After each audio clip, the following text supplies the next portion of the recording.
So good, so good, so good. Ready to rack to school and save big? Get to your Nordstrom Rack store today for thousands of deals from just $20. Because I want to look fresh.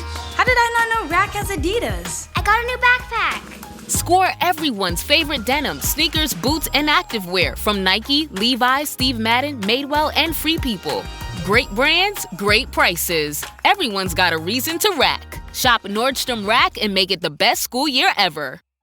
This Friday, Jamie Lee Curtis and Lindsay Lohan are back to switch things up in Disney's Freakier Friday. Totally, yes. It's an absolute riot, and the only movie that can be described as So much weirder than the last time. What last time? it's the frequel You ready? we've been waiting for. That absolutely slays. What deeply out of touch old person came up with that? You did. Wow. Don't miss the comedy event of the summer for all ages. Disney's Freakier Friday, in theaters this Friday. Get tickets now. Rated PG. Parental guidance suggested.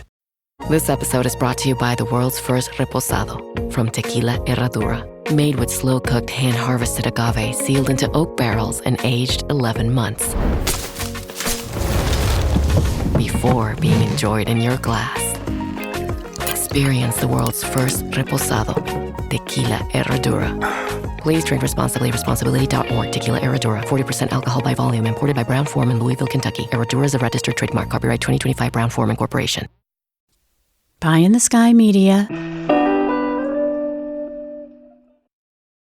This series contains adult language and descriptions of graphic violence throughout. Listener discretion is advised. And we're live. 3, 2, 1. Hello and welcome back, Criminal Mischief Nation. Happy day after St. Patrick's Day. If any of you are too hungover to go over and hit skip over the ads, thank you. Maybe you'll buy something. Hope you had You're coming in hot. Come on, people, buy something, you drunks. No, hope everyone had a great St. Patty's Day. Do you know who St. Patrick is or was? I know it was someone a long time ago. Wow, you went deep there. Okay. Because I know that it's like religion and there's nothing that I am gonna I could tell you've got your claws out and So St. Patrick was a pagan. Oh my gosh. Who was enslaved in England, away from mainland Ireland, and was able to learn about the Christian God while a slave, and broke free of his bondage and went back to Ireland with the mission to convert the entire island to Catholicism. And he was largely successful in that. Set up over 300 churches personally and brought Catholicism to Ireland. That's St. Patrick. Mm-hmm. And yet, and we celebrate him also here in the United States. Not really sure why. But yeah. So very religious. I will lift my harps, my black and tan. That's who St. Patrick is to me. Is Guinness and Bass? Yeah. Okay. Mm-hmm. Yeah, that's pretty cool. That's good. Yeah. Any Irish in your family on either side? Oh yeah. Really? Mm-hmm. Yeah, my mom's maiden name is Cusack, if that gives you any indication. Cusack or Cusack? Cusack. With an H? No, with a C. A C. Okay. C-U-S-A-C-K. Cusack. Yeah, I grew up with a kid named Tommy Cusick with an I-C-K at the end. Yeah. All right. Yeah, they're like... He was, and still is, wherever he is, an absolute lunatic and a wonderful, beautiful man that I love. So yeah, happy St. Patrick's Day, everybody. And, the Ides of March just passed. Mm-hmm. You're getting all like sentimental. What's up with you?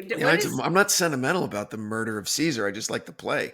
That's all. Okay, well, you're bringing up all these like who knew you had such a depth about St. Patrick's Day? Like, what is that? Do you just pull that out from like a party favor, or like what made you interested in knowing the backstory of St. Patrick? Because today is my birthday. Yes. And yesterday was Happy birthday, Brandon. And yesterday was my little brother's birthday. So Happy birthday, little Brandon brother. Jason. Oh my Yeah. gosh. Jason. Mhm. Happy birthday. Did you do something fun? Wait, okay, so today is your birthday or yesterday was your birthday? Today, the 18th. Did you do anything fun? No, nothing. Dealing with some family issues right now, so we'll celebrate another time. But yeah, it's my birthday. Happy birthday. No. So I know. So wait, let's get into this episode. Well, first of all, I'm Brandon. I'm one of the co-hosts with Carolyn Osorio. Hello, Carolyn. Did you have a good week? I had a great week. You know what? It is sun shining in the Pacific Northwest. Like the last 3 days have been just everything I like. You know, everybody, whenever it's like been 70. So everybody's like losing their minds and going to wash their cars and like wearing like, shorts Like and they're emerging from hibernation. Like, oh my gosh, the sun. And everybody, like, I went and got all these, like, something that my mom and I do together is we love planting flowers. We love, like, and so she really gets into it. But really what she loves to do is boss me around. So I was like such a sarcastic little shithead teenager and so this is her way of getting back because she'll like make me do all these things. And anyway, I love it. I love my mom. So, and I love the sunshine. So we're doing good. Right. Well, glad you're having a good time up there in the sunny Pacific Northwest. It's beautiful here in sunny Pacific Northwest. It's beautiful here in LA as well. It's gorgeous. It's like spring has sprung. It's amazing. So we're having a good time. All right. So Flashpoint. Let me tell you, this one kind of hits home. So we're my wife, I don't say we because I can't take any credit for it. My wife is a small business owner and has been for like 18, 19 years in this, not really a strip mall. It's a storefront on Beverly Boulevard in Los Angeles. Like restaurants and clothing stores and whatever. And then she's got a double storefront, which is a dog grooming salon and a doggy daycare. And then next to her, it's been over the years, it's been a couple of different things. Like this high-end kind of frou-frou massage parlor, and then now it's a massage parlor. Yeah, don't go, I know. really I say it weird. What do you call it? It's not like a spa. It's a spa. Thank you. It's a high-end massage parlor. I don't know. I really don't know what else to call it. I know that makes it sound dirty. It's not a dirty place. It's like a nice place, right? I got it. I'm just but now it's a hair salon. Okay. Okay. And she's having a lot of issues with the owner of the hair salon. This guy's a rage monster, like the guy in this episode. Okay. When he moved into the place, the landlord was like, just so you know, the dog place next door has been there for 20 years. They're not going anywhere. And sometimes the dogs get loud, but I'm a dog person. And he goes, it's a hair salon. Everyone's going to have the hair dryers. It'll be fine. Not worried about the sound. It's great. We love the place. And they sign on. Within a month, they're complaining about dogs barking. Okay. And the landlord's like, sorry, we told you. F off, right? And so it's not my wife's fault at all, but they share parking in the back. Okay. And there's tandem spots and there are legal stuff. There's laws for tandem spots where especially in LA, where you have a certain amount of time to move your car if you don't share keys, blah, blah, blah, and all that. And so this guy is just doing everything that he can to make our lives awful back there. And my wife is just super cool and super like nothing ruffles her feathers. And every time she doesn't get mad, this guy just goes off into a rage. And to the point where I'm getting a little nervous that I don't think it will go to as far as it went in this episode because he's not a drinker and because there's cameras everywhere and because whatever. But this guy, he's threatening lawsuits. He's threatening all of this stuff. And my wife is just like, okay, if you think I'm doing something that's against the law, get a judge's order or, have the police come and we'll work it out because I don't want to be in violation of any laws or any city codes or anything. So please. And that just makes him go, just stop! Like just goes crazy because he knows that there's nothing that he can do and that he's in the wrong and that if he doesn't move his car, we could tow it. So it gets so toxic. He's looking for a reaction. Yeah. Because and that he's not getting him. Right. Bravo to her. Oh my gosh. Yeah. That's so boss. Yeah. Yeah. So boss. I love that But because it totally. happened so fast and it got so Mhm, toxic, like, right away, that when I'm mhm. listening to this episode, I was I scared sympathizing. you. Yeah, it's scary. It's first of all, it's scary, and I mean, look at all the stories there are about parking. I mean, that's what I keyed in on. That was like one of the first things that 2 spots in the lease, but that someone else parked, that the girlfriend parked there for a second. There's been people lose their fucking minds over Alec Baldwin punched a guy in the face over a parking spot, right? There's just Mhm. people freak out over parking. And No, I mean, it's no joke. Before we had kids, we lived in downtown Seattle over by at the base of Queen Anne. It's a neighborhood and it's like, probably like a mile and a half from the city. And we had and it had Key Center, which is now Climate Pledge, which is the huge thing. And there was no parking. We had one car because I would take like the monorail to work and like walk and take my bike and stuff like that. But it was like the battles that ensued, like it is terrifying what people will do to get a parking spot. You know what I mean? And most people aren't like your wife of like just walking away and not reacting. right. Most people, especially if you're having a bad day, especially if something's happened in your own life and you're just like, this is the thing you need to like go crazy on someone, you Yeah. know? Um, so yeah, I mean, I think that with this story, how he chose to interpret them living their lives, it's just so crazy how quickly it can descend into madness. Yeah. And I don't think he's insane at all. I think that it's just what he had too much time on his hands. Like he was sitting there just waiting to be. I think some people wait to be like they want to be mad. You know what I mean? They want to. Righteous indignation. Yeah, Yeah. It yeah. seemed like he was just kind of looking for a reason to excuse me, looking for a reason to blow his top. They had a really short fuse that I guess he hid, or maybe they didn't want to notice it because they needed the place so bad. Or, Mhm. but then why be a landlord? You know what I mean? Like, why go through all of that if it just brings you nothing but grief, right? Because when they Mhm. were moving in, there were obviously issues with the previous tenants moving out. Like the Mhm. writing was on the wall there. Mhm.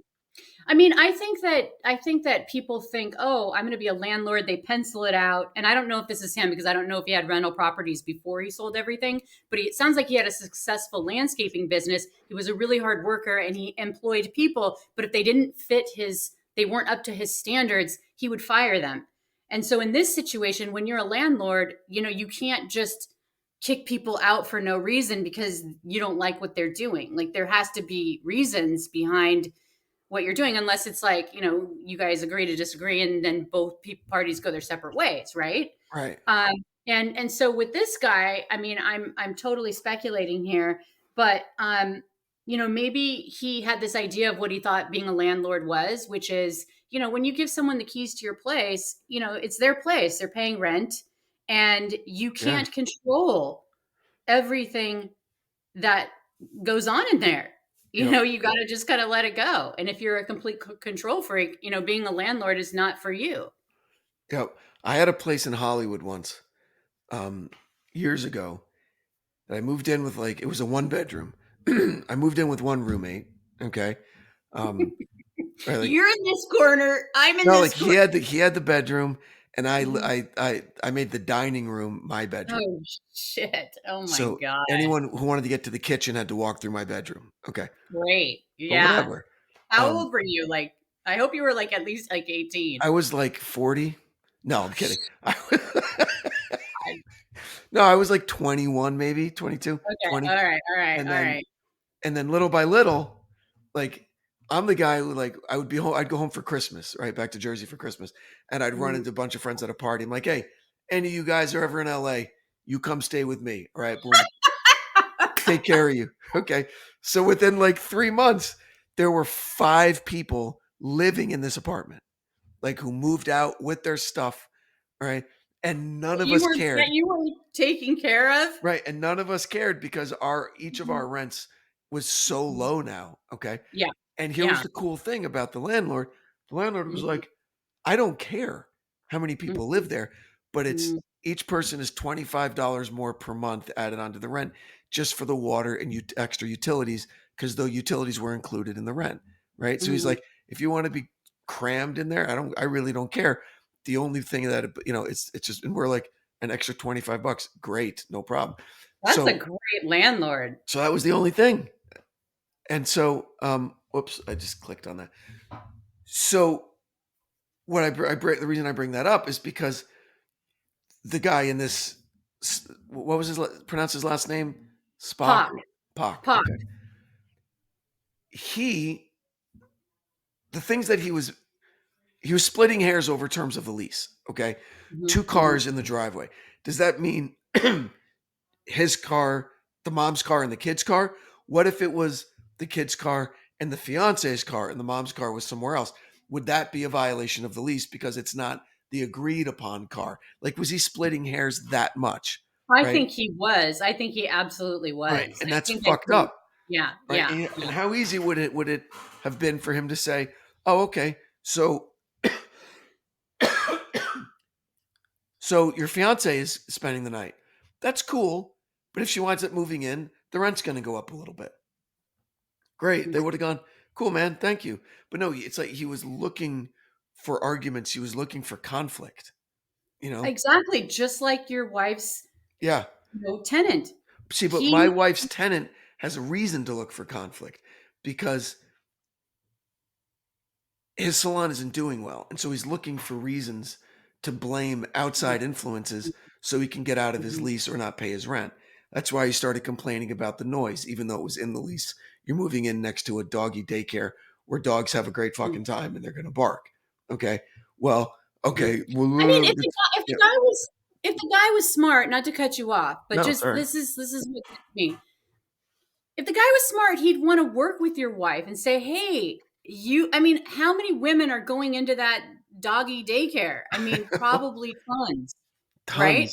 How many men? Right. No. And it's a kind of a popular gay area, right? So a lot of really fabulous dudes coming in all the time, I mean, this guy is like, this is what people choose to go to the dark side or go to the light side. I mean, and here your wife has been established in this business and trying to, it's just all how people choose to interpret things. You could choose to be like, hey, pay me extra $25. You guys can cram in there as much as you like. Just make sure you pay me and we're good to go, but this guy had this thing in his mind that he had probably worked his entire life as a mason, which would probably be super difficult, and a landscaping business, probably worked his ass off his whole life. And, he has this expectation that people are going to be a certain way. And he was older and he was looking for reasons to hate these people. Yep. And they didn't really care. They're just like, leave us alone. And he doesn't benefit from it. What does he benefit? I think it's like people who feed off of toxic, I guess, or interactions. He was trying to was he like a control freak? He needs to dominate them. He needs to prove that he's in charge. I don't know. It was really. I mean, I've known a lot of guys that are like this, like not personally, but just from observing, and they want to control stuff. They want to control you. They want to control their world. They want to control their money. They want to control, he just wanted to dominate and be like controlling everybody. And they were like, dude, we just want to park our cars. We want to live our life. We want to, I want to do my car. I think it was that they really didn't care, and they didn't care about the things that he cared about. They didn't think that. And so I think that just was like turning the screw when people just don't care. And I wouldn't have cared either, because my husband and I lived, when we first started dating in this, it was my duplex. It was my place. And he would stay, and this really weird dude moved in next door, and he kept wanting to control our garbage. We're just throwing stuff away. We're not even home, because at the time, I was in college, I was working, dinners and lunches. I was never home. And then when we were home, we just wanted to be home, and we didn't want to interact with anybody, and we would just throw our garbage away. And then he was like, hey, I'm noticing that you don't use your entire can. And so we could share this can. And I'm like, what is the issue? Just you have your garbage. We want our garbage. And then I think he took it as a rejection. So then he was acting like flies from our garbage were going over to his garbage. And it was just really weird. I'm just saying, like, yeah. See, it's weird. So that's ego, right? A lot of that is ego, that you didn't think that his idea was great. Yeah, he wanted to talk. He wanted to, like, yeah, you're right. It was ego. And then he started trying to make trouble for us. For me. What? I'll make trouble for you unless we share a garbage can.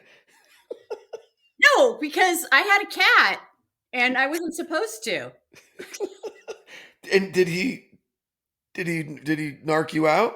I think so, because Clovis disappeared. I never found out what happened. Yeah. Clovis disappeared. Yes.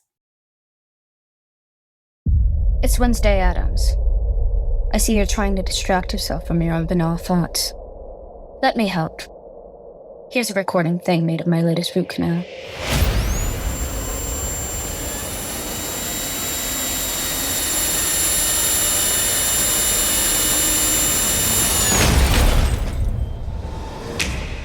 Wednesday, Season 2, begins August 6th, only on Netflix. This episode is brought to you by State Farm. Checking off the boxes on your to-do list is a great feeling. And when it comes to checking off coverage, a State Farm agent can help you choose an option that's right for you. Whether you prefer talking in person, on the phone, or using the award-winning app, it's nice knowing you have help finding coverage that best fits your needs. Like a good neighbor, State Farm is there. How do you top your love for your cat? With a cascade of decadent, savory gravy over a mouth-watering mousse pâté. Fancy Feast gems. 2 gourmet pâtés in one convenient pack. Simply peel and plate to reveal a pyramid shape that makes eating delightful and pamper her with an experience as extraordinary as she is. Turn the everyday into the extraordinary with Fancy Feast gems. With a major selection of the looks your kiddos love, starting at just $4 in the Walmart app, a new school year means a stylish new them. Who knew? Find skater skirts and Crocs that say, I'm casual but cool. Sparkly sneakers that say, it's my classroom, you're just learning in it. And preppy polos that say, I'm the teacher's pet, even if they're mommy's menace at home. Find their favorite styles starting at just $4 in the app. The Walmart you thought you knew is now new. Well, here's what I wanted to let you know, is that I spent probably 2 weeks every summer in Biddeford, Maine. Yeah, where this God, I pronounced it right. Oh Biddeford. My God. Biddeford. You got to drop the ah. Biddeford. So Biddeford is like it's near Ogunquit. It's south of Portland. It's kind of near Kennebunkport. A lot of people are familiar with Kennebunkport because the Bush family have their massive estate compound. Like in Kennebunk. Yeah, massive compound. Thank you. Beautiful coastal community. It's gorgeous. One of my dad's best friends from college had a little beach house in an even smaller community called Biddeford Pool, which is this little tidal basin that's kind of like beyond the shore of Biddeford, right? It's an interesting little feature there. And it's just this majestic old empty beach that's just, freezing cold water at the height of summer. Like the Gulf Stream goes nowhere near there. It's already heading to Spain well before Maine, but it's amazing. And the whole coast of Maine is incredible. The coastline of Maine, just from the state of Maine, is longer than the rest of the United States, like combined, because there's so many coves and inlets and everything. It's just so meandering. Yeah, Oh. it's crazy. It's crazy. So if you pull them out straight like this. Exactly. Yeah, Okay. exactly. Yeah. Yeah. So and it's just a great place, man. I fucking love Maine. And then so still when I hear that sappy ass Barry Manilow song, Weekend in New England, I cry. You know that song, right? I sing a little bit of it. It's not coming to Oh me. man. Oh, But I probably know it. I just haven't it's heard so it. good. I can't sing it because of my voice, but it's so good. If anyone's Wait. wondering, sorry, I'm getting over a bit of an illness. Forgive my voice. But so Okay, when wait I a heard second. What is it called? Weekend in New England, when will our eyes meet? When Oh, can when I will touch you you? touch you? Yeah. Yeah. Yeah. Yeah. Oh gosh, it's so good. I knew that I would have that.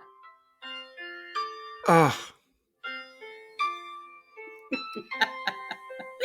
so good. You're such I'm a such a sap. I know. I get it. I know. I get it. And I was born in Maine, actually. Bet you didn't know that either. You're just pulling out all this stuff. Happy birthday Yes, I was to born you. in on an Air Force base.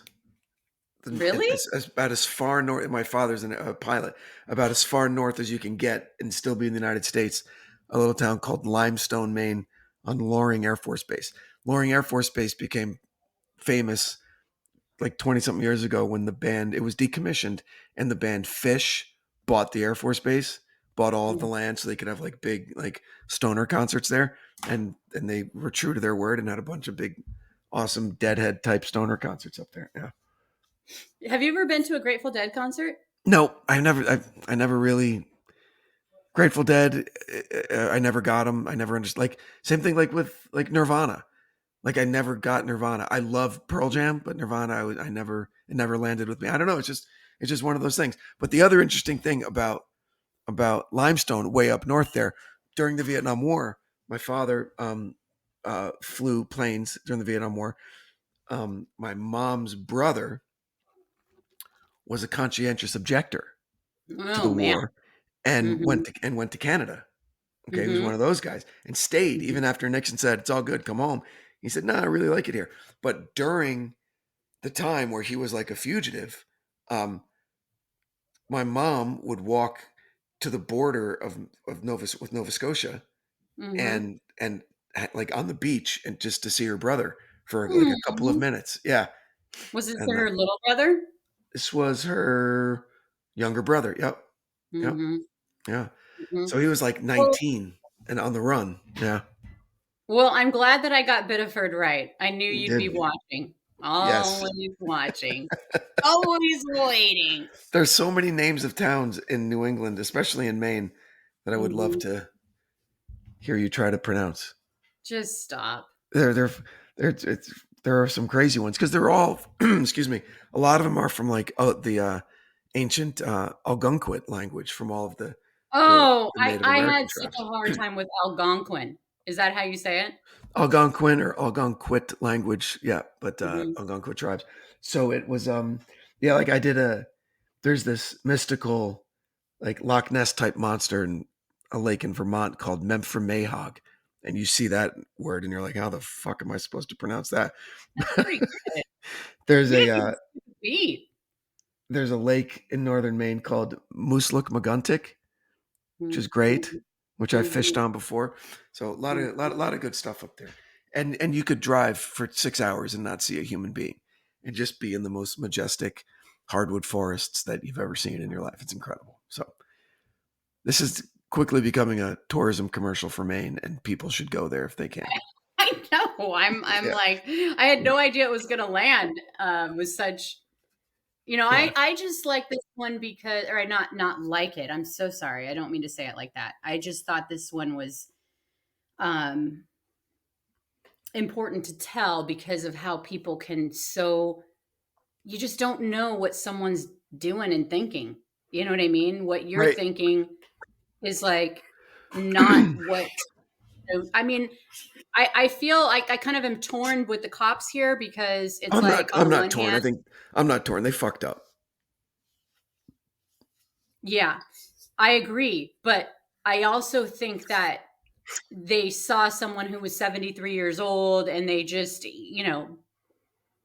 I just why I'm torn is because you don't think that somebody that age is going to do something like that.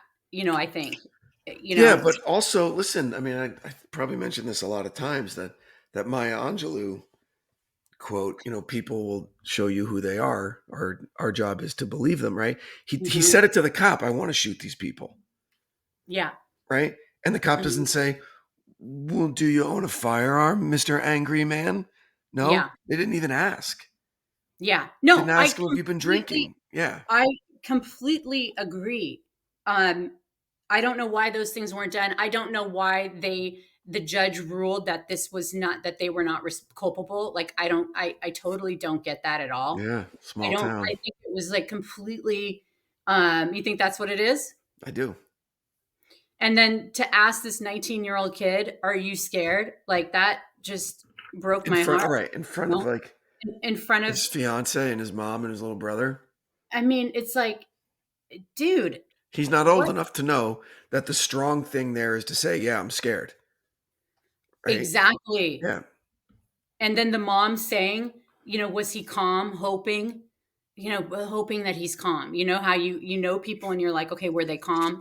And it's like, it's almost like a domestic violence situation where it's like he was controlling, manipulating, just in their face, overpowering. Yeah. It's like, this is typical, like, not typical, but you know what I mean? Like that kind of beating them down he wasn't physically abusive, but it was like emotionally and mentally, and just like getting in this kid's face. And it's like, anyway, it's just, it's tough. Fuck yeah, it is. It really is. And that it was the same cop 3 minutes later. I know. The guy didn't wait a minute. I know. It's like the cop co-signed his bullshit. It's like, wait, I told the cop I wanted to shoot him, and the cop left and didn't say, no, don't go shooting anybody, right? And so he was like, I guess I'm going to go do it. Mm-hmm. Mm-hmm. Oh, I know. Yeah. So I think it was a huge mistake on the part of law enforcement. But the guy's going to die in jail. He got 2 life sentences plus 30 for the attempted murder. So he's not getting out, right? Mm-hmm. And his wife still supports him. It's like he probably beat her down emotionally over the years as well. Like a cult leader or something. Yeah. It's just too bad. Like, that woman had already been through a lot, and then, yeah. Oh, wow. Well, to your point before, is that you don't know what people are capable of in that anger. And circling back to the very beginning, why I relate to this is, my dad would always tell me, you don't want to find out how desperate someone is. Okay. That you really want to avoid that, and that's why I'm really happy that my wife is as even keeled as she is when dealing with this guy. For me, it would have blown up by now. Right. Talk to my wife like that, I'd get like stupid macho shit, right? Where my wife could give a shit. Mm-hmm. Who cares? Words are words, whatever, doesn't matter. Which is great. I could learn from that. But no, I mean, I think that, you and I are cut from the same cloth, because I can get like that too, especially if my family is involved. And, I was just at a situation last weekend, and I just was getting some paint, and this kid was trying to help me get this paint, and this manager, he called him for help. And I'm thinking, how you can just tell when someone doesn't know what they're doing. Sure. Yeah. And this kid wanted to know. He wished that he knew, but he didn't know, and I'm just sitting here looking at my phone because I don't want to add more pressure on the kid. Right. And then the manager comes out and he's like doing this old school thing that I fucking hate, where it's like, he's commanding the kid to look on the screen, and he's like, it's right there. And he's looking for it. You could see, his finger was almost twitching. That's how bad it was. And I'm like, he's like, it's right in front of you. Look at it. It's right in front of you. And he couldn't see it. And he kept doing that with all these different tricks and all these, like, he just wanted to. And so then he leaves, and then the guy, he had to call him back. And so then he starts doing the same thing again, where he's making him in front of me, emasculating this poor kid in front of me. Why don't you jump in and say, just fucking tell him. What is he, a dog? Does he have to shake your hand first? Listen, I did. All right, good. Let me just finish. The story is almost over. Hold on a second. I didn't want to get him in trouble. I didn't want to get, because this asshole would be exactly the kind of person that the second I walked out the door, that he's going to take it out on this kid, right? So I'm sitting there and I said, listen, can you just help him? Because I've got to go. And I really didn't have to go, but I was like, I wanted him to help him. So then, you know what he does? After I say that, he helps him and he puts it in the fucking spinner and he looks at me and he's like, I'm sorry, it's going to take 3 minutes and there's nothing I can do about that. He's like putting his toxic masculinity on me. And I just looked at him and I said, you know what? You are so arrogant. I go, you know, this kid has been wanting to learn. He's not a willingness issue. You know, why would you do this? And he was like, anyway, it was just, now let me add another component to this. This kid was black. Yeah. This manager was white. And I just couldn't, I felt like it was completely tone deaf that he wasn't seeing this thing. Optics. So then my husband, he happened to come up and he put his hand on my shoulder and I was like, you know, went off on the guy and I said, I'm going to leave. He's like, well, I'm sorry. And then I said, you shouldn't be saying you're sorry to me. You need to be saying sorry to this kid. And I just walked out, but I just felt like I didn't want to make it worse for this young man. You know what I mean? Like I didn't want, you know, so it's like one of those situations where it's like, you know, what do? You know, but this power dynamic is it's this kind of stuff that's so toxic. You know what I mean? It's just not how you manage people. Like it's weird. The people that rise to a level in a company where, you know, they're training or they're instructors or they're, you know, that's why the good managers, it's not by accident, you know, it's really not by accident. The people who are really, really good leaders, who really understand how to communicate, who understand that each person is different and each person responds to different motivations and each person has different wants and needs out of their employment and knowing who's who, you know, it's important to, you know, it's not a one size fits all kind of thing, you know? Yeah. And I'm sure that guy does that shit with everybody. It's right in front of you. It's like the asshole teacher when you're in elementary school. Can I go to the bathroom? I don't know. Can you? Okay, fuck off. Give me a break. Exactly like that, but so much worse. And that's not how you train people. You don't sit there and have them fail in front of customers. And like, he was feeding off of that. That was so old school, like that guy. Anyway, I just didn't know how to react because you can't just assume someone, and this guy is probably not a racist. Like, and I don't want to add my stuff to it. No, he's just a shitty manager. But the problem is, let's say that this kid mans up and he's like, and he, you know, goes right off his back. He's all good. And he learns and he rises through the ranks and he becomes a manager. And then he has that same technique because he figured that motivated him to do it. And then it's just the fucking cycle repeats, you know? So yeah, it's just I'm absolutely convinced that kid is never going to be like that because you know what? It was obvious. Like nobody teaches like that anymore. Right. Yeah. You know what I mean? It just felt like I was back in it. You know what it was like? I was complicit in his weird bullshit. Right. By not saying anything. But then I knew if I said something, this guy was going to take it out on him. And then it would just be like, anyway, I digress. I'm just saying. No, well, it's good that you said something. What's that? I mean, this is quotes are us now. Who was it? I forget who said it. I don't know, probably Martin Luther King or someone awesome. The only thing needed for evil to win is for good men to do nothing. Something like that. I destroyed that quote, but you know what I'm talking about. And you didn't do nothing. You spoke up, which is great. Good for you. Okay, I'm not the hero of this. I'm just saying that. Yes, of course you are. You're the hero, Carol. I'm not. I'm just saying, like, he was doing it to the kid, and then he did it to me and tried to make it seem like I was the one that was impatient. And it's like a weird mind trip that guys do. And it's like, if you don't see it, you don't even, and this is basic. I mean, imagine, to your point, with this guy, Pac, and his wife, like breaking her down day in and day out and breaking it down. And if you can't see that, you just become a part of that cycle. You know what I mean? You got to be able to see how manipulative it truly is. So, well, anyway. I like this episode for a specific reason.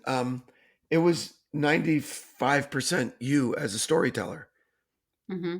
You weren't breaking away to interview clips or anything like that. There were only a couple of clips of the mom talking, but the rest of the time it's just you telling a story, which I found really refreshing and cool. So do more of those. All right. Thank you. Yeah, do more of them. That was great. All right. Well, we hope you enjoyed the show as well, everybody. If you did, head on over to Apple Podcasts. We would appreciate if you could rate us and review us. It helps more than you know. As I said earlier, please consider supporting the great companies that support our show. Without them, we wouldn't be able to do it. Carolyn, anything you'd like to add?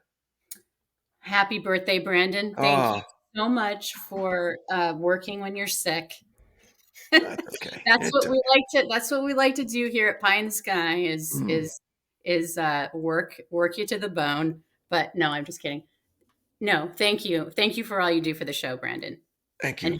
And happy birthday. And happy St. Patrick's Day and happy Ides of April. I'm sorry. That's my new podcast. Sorry. Happy Ides of March to everybody. Yes. Yes. For Brutus. Yes. For Brutus was Caesar's. Brutus was Caesar's angel. Oh. Sorry. You know that. All right. Whatever. Look it up. It's fantastic.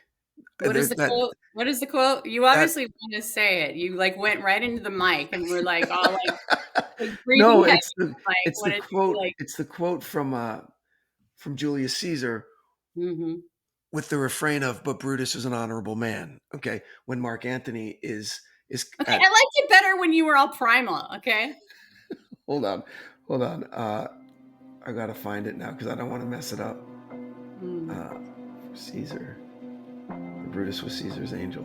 Oh my gosh. I'm going to find it and you're going to love it.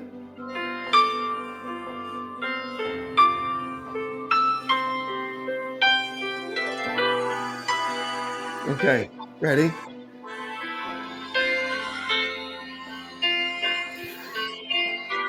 You're killing me with this. Okay, go ahead. Hold on, I'm finding it now. Oh my gosh. No, it's great. It's great. He says, "For Brutus, as you know, was Caesar's angel. Judge, O you gods, how dearly Caesar loved him. This was the most unkindest cut of all." That's where it comes from. Most unkindest cut of all. It's grammatically incorrect, and Shakespeare knew it, but it's fucking great. And and so, you know, he's talking about how Brutus was the bad guy for obviously for killing the tyrant. And he says, and it was ingratitude, more strong than traitor's arms, that burst his mighty heart. That's what killed Caesar, was the ingratitude of his murderers, not realizing everything that Caesar had done for them, that it killed him instead of the actual knife wounds. I mean, really, just... Yeah, I have 5 kids. I get that completely. You understand ingratitude, 100%. I totally, absolutely, 100%. Yes. So, all right, well, Ides of March. Happy birthday, Branden. And thank you very much, everybody.